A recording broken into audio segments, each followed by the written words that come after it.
Professora Luciane, tudo bem, Luciane? Tudo bom, tudo bem, Dri, Rovai, todo mundo que está nos acompanhando. Bem-vinda aqui. Bem-vinda. Vamos começar falando do seu colega aí, né, Eduardo Bolsonaro, que está lá atuando nos Estados Unidos, e agora eu estava vendo aqui uma notícia de que o PL vai pedir para que ele continue sendo deputado e que ele exerça, estão vendo brechas no regimento, para que ele exerça o mandato dele à distância. Luciane. É assim, é absurda essa proposta do Partido Liberal. Eu não acredito que haja uma saída regimental para essa situação.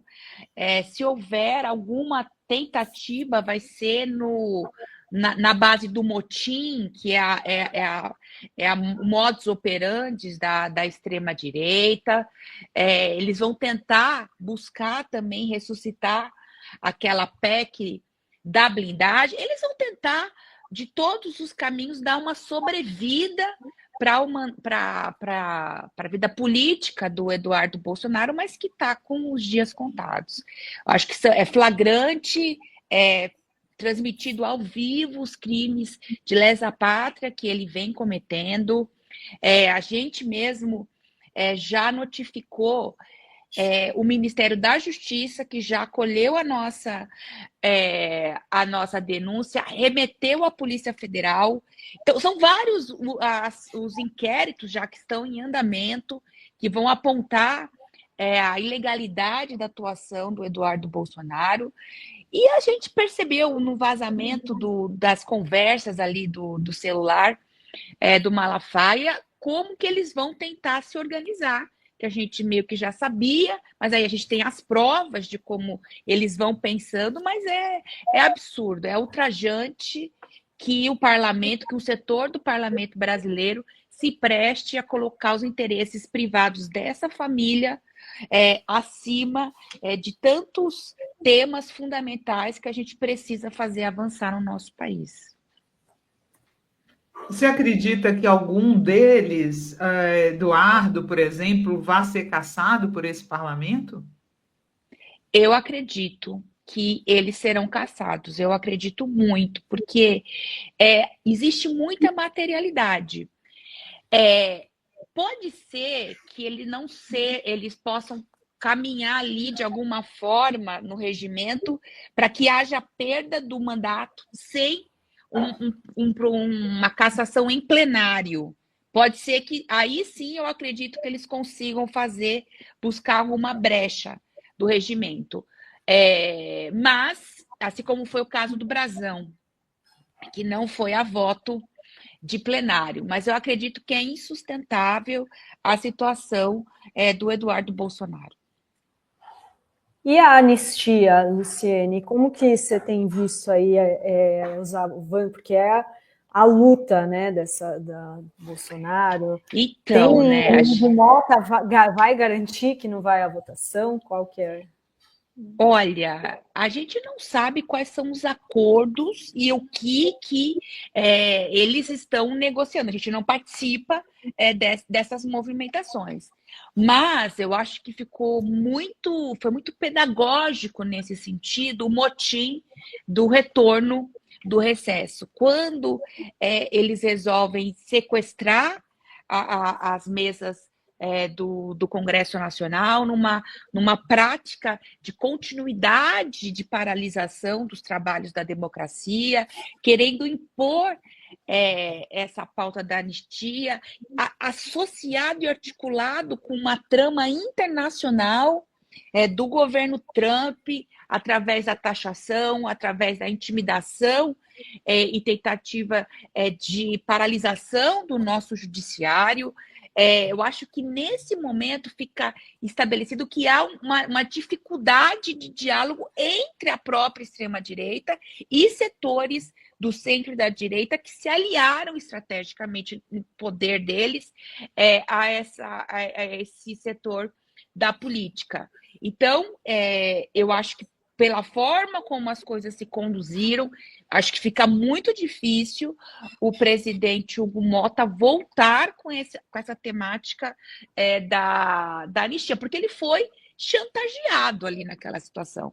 Eu estava lá o tempo todo, a gente acompanhou todos os dias desse motim, porque foi um motim aquilo, não foi uma forma de fazer obstrução, aquilo não está dentro do jogo democrático de direito, porque além da forma, há de se observar o conteúdo das atuações e como que a política se movimenta. O conteúdo é flagrantemente atentatório ao Estado Democrático de Direito. É uma prolongação daquela tentativa do golpe. E foi constrangedor, foi tristíssimo de perceber aquela situação e como foi difícil a retomada, mas que no final aconteceu. Então, eu acho que não tem clima nenhum nesse momento para a volta da tramitação da anistia. E aí eles ressuscitaram essa outra proposta, né, da PEC da blindagem, que vai buscar tirar a prerrogativa do STF de fazer a investigação dos parlamentares. É muito importante lembrar que mais da metade dos deputados que compõem o Partido Liberal são investigados já pelo STF, muitos já estão indiciados, respondem por crimes de várias naturezas, e, inclusive, Dri Rovai, eu estou aqui no STF nesse momento. Eu estou conversando com vocês do STF, que a gente está participando de uma audiência pública que foi chamada pelo ministro Flávio Dino para debater a proteção dos biomas do estado de São Paulo, Cerrado e Mata Atlântica, que foi provocada pelo nosso coletivo Educação em Primeiro Lugar. Então, a gente está falando aqui dessa luta que existe entre o Congresso e o STF, e a gente está nessa semana com matérias muito importantes de interesse do Estado de São Paulo, de interesse das mulheres aqui tramitando no STF. Falando em STF, falando em Partido Liberal, falando em bolsonarismo, eu lembrei do Tarcísio. Aí eu queria te perguntar, Tarcísio teria feito, segundo os vazamentos lá, ele teria procurado o Supremo, né, para o ministro Gilmar Mendes, para tentar facilitar a vida do Bolsonaro, tentar construir ali uma ponte para o Bolsonaro poder ser o nosso diplomata em Washington. Veja que loucura. Como é que está aí a sua atuação, do Gianazzi também, que tem uma atuação muito de zagueiro marcador aí na Assembleia Legislativa, em relação ao governo Tarcísio, deputada? Olha, Rivaia, assim, o governo Tarcísio, ele tem provocado ataques históricos gravíssimos em várias áreas da nossa vida pública. O que ele tem feito com relação à educação é algo assim, criminoso. É criminoso. A gente ainda vai conseguir que ele pague por todos os crimes que ele está cometendo contra os estudantes, contra os profissionais da educação. E quando você fala do Gilmar Mendes, o ministro Gilmar Mendes, ele é relator de várias ações que nosso coletivo Educação em Primeiro Lugar, que é formado por mim, pelo professor Carlos Gianazzi, pelo Celso Gianazzi, ele é relator de várias ações. Uma delas é muito importante, que é sobre as escolas cívico-militares, que o Tarcísio, ele quer de todas as formas implementar no estado de São Paulo. A gente já conseguiu que a ONU, a gente foi até a ONU, foi até o Alto Comissariado da ONU, através da Comissão de Direitos Humanos aqui da Câmara Federal, em parceria com o deputado Raymond, do Rio de Janeiro. Nós fomos até a ONU e a ONU atendeu o nosso pedido e fez uma recomendação expressa para que os estados e municípios sigam a orientação do governo federal, que acabou com o PECIM, mas os estados e municípios brasileiros, eles seguem implementando as escolas cívico-militares, que são contra os tratados de direitos humanos que o Brasil é signatário internacionalmente. Por isso que a ONU fez esse alerta. Então, é uma situação gravíssima. Além desse desmonte que ele tem implementado na educação, e que está sendo debatida, a gente trouxe esse debate aqui para o STF, essa audiência que a gente está fazendo hoje aqui, que é uma audiência pública, também fruto de uma outra ação do nosso coletivo, ela vai falar de como o governo Tarcísio desmontou as políticas ambientais do estado de São Paulo, como ele vem aprofundando esse desmonte e desprotegendo dois biomas que existem dentro do estado de São Paulo, que é a Mata Atlântica e o Cerrado. O Cerrado, só para vocês terem uma noção, ele tem como função estratégica armazenar toda a água que vem lá da Amazônia, depois ele vai desaguar no Pantanal. São sistemas integrados. E o que a gente veio demonstrar aqui? Que, por exemplo, políticas que estão sendo implementadas, como a nova Raposo Tavares, como ampliação do novo anel, do Rodoanel Mário Covas, como, por exemplo, ele está querendo ampliar a área do Instituto Butantan, desmatando mais de 1.500 árvores centenárias. Então, a gente veio aqui trazer o debate demonstrando que, ao mesmo tempo que o governador Tarcísio diminui as verbas orçamentárias para a conservação e preservação dos biomas, ele ainda tem várias legislações onde ele atua atacando a legislação ambiental. E, Rovaidre, lembre-se que ainda está em vigor no estado de São Paulo, uma legislação gravíssima que regulariza a grilagem de terras de grandes fazendeiros, que também é alvo de discussão aqui do STF, a relatora é a ministra Carmen Lúcia, e a gente vem tentando trazer esse debate aqui para o STF, porque se trata de algo gravíssimo que ataca a reforma agrária tão necessária, que ataca também a conservação ambiental dentro desse contexto de emergência climática. O Tarcísio, ele quer ser o novo presidente da República, ele quer ser o herdeiro político do Bolsonaro, e para isso ele vai se sujeitar àquele papelão que ele fez lá na festa de Barretos, de levar um bonequinho do Bolsonaro para dizer que não, que ele está sendo injustiçado. Não está sendo injustiçado, ele está tendo o devido processo legal, ele tem direito à ampla defesa. O que ele cometeu foi uma série de crimes, desde roubo de joias, a falsificação de carteira de vacinação, a vários escândalos de corrupção. Não se esqueçam das barras de ouro no Ministério da Educação. Quantos ministros da Educação passaram pelo governo Bolsonaro, destruindo e ainda desviando os recursos públicos, chegando à tentativa de golpe, e agora com articulação escancarada internacional.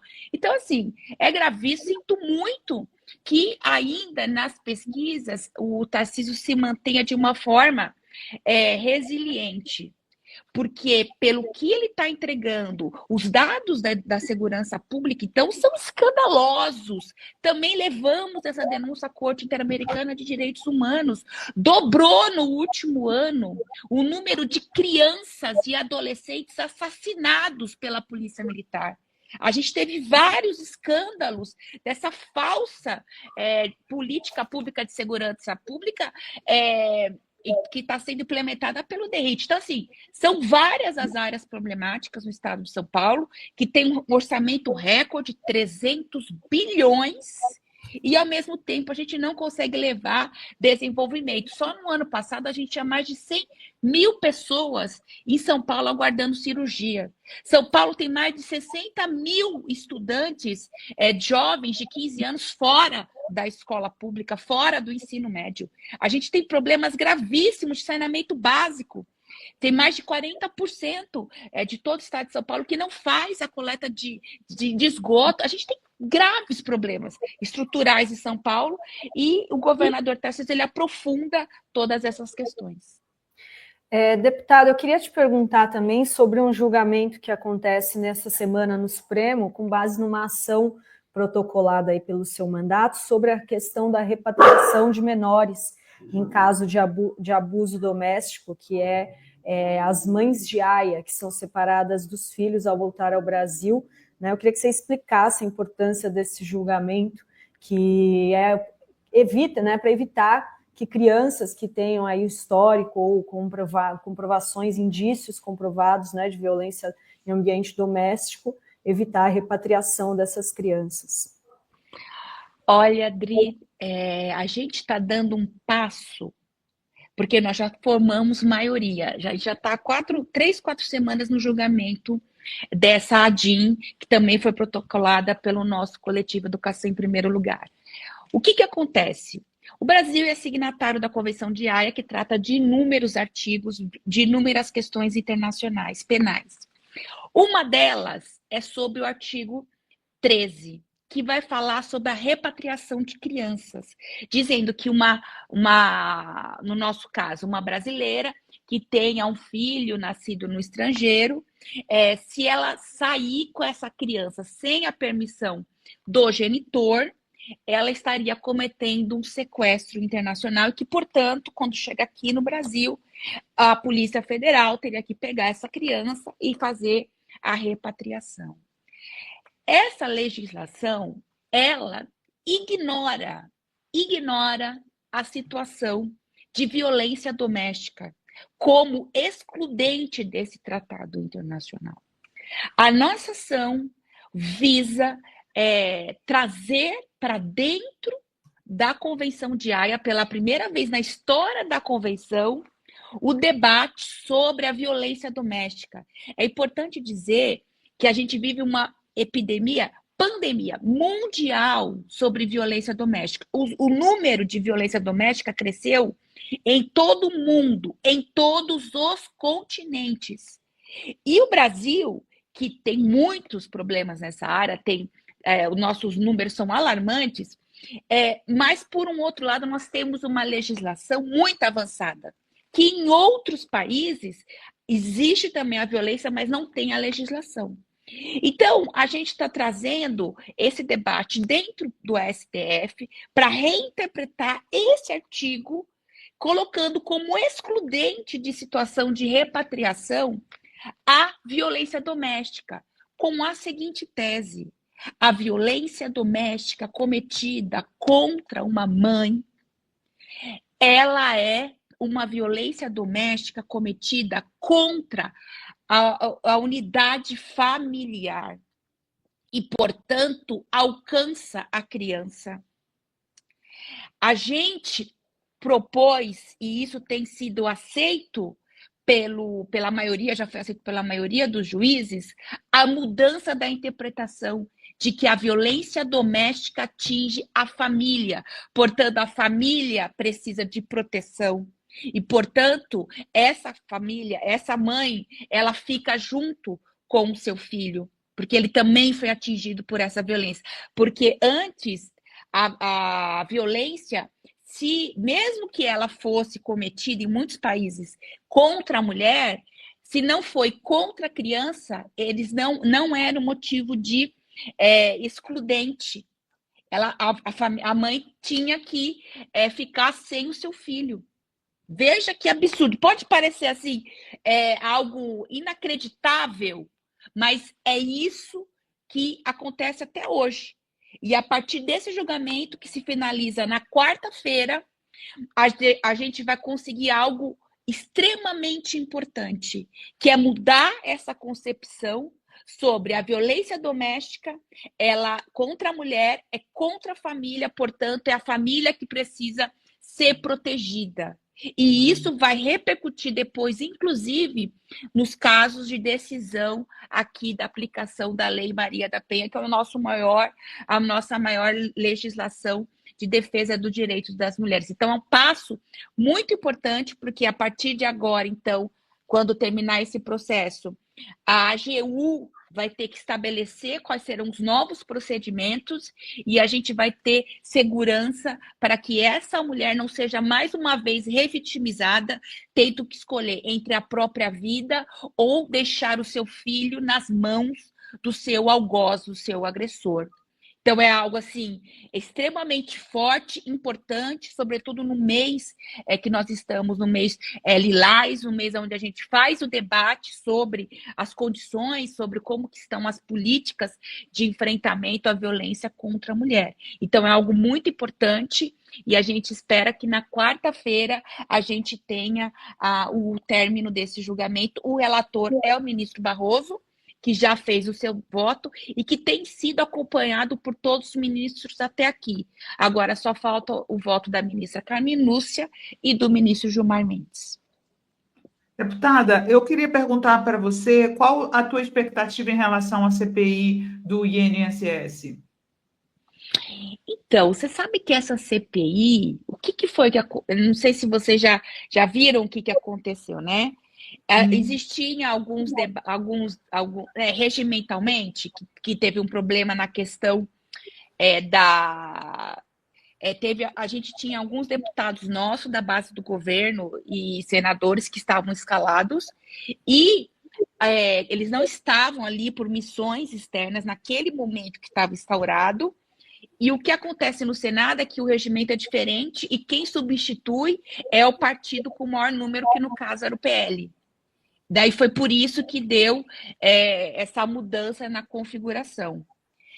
Eu acredito que é uma CPI que vai trazer à tona que esse esquema foi, primeiramente, aprofundado no governo Bolsonaro, todos os dados já demonstram isso, e que foi no nosso governo, que esse esquema foi desmistificado, foi revelado e está sendo combatido, porque já existe um processo muito forte instaurado e, inclusive, o governo já iniciou a devolução desses valores que foram de forma ilegal, absurda, retirada dos aposentados. Então, a nossa expectativa é de que vai ser uma CPI onde, como foi no dia 8 de janeiro, que eles queriam porque queriam a CPMI, quando ela foi instalada, começou a vir à tona toda a trama, e depois fala que não é bem assim, né? E que é anistia.